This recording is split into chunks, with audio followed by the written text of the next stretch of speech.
L'Indonésie et ses 17 500 îles est le théâtre de nombreuses légendes. Depuis longtemps déjà, les pêcheurs de la petite île de Komodo évoquent avec effroi l'existence d'une créature redoutable mangeuse d'hommes. Au début du XXe siècle, le mystère éveille l'intérêt des scientifiques.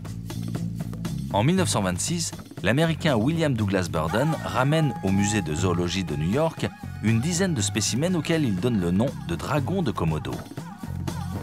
Le gigantisme faisant alors recette, Hollywood s'empare du dragon. Il devient en 1931 le héros d'un premier scénario. Mais c'est un grand singe, King Kong, qui en 1933 devient la vedette du film.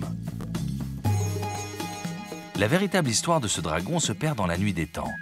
Depuis 140 millions d'années, il aurait évolué, se nourrissant d'une espèce d'éléphant nain local, le stégodon, disparu il y a 12 000 ans. Comme tous les dragons, Komodo possède une armure d'écaille, des griffes aiguisées, une langue fourchue. Tout petit, il apprend à grimper aux arbres pour ne pas être mangé par ses parents.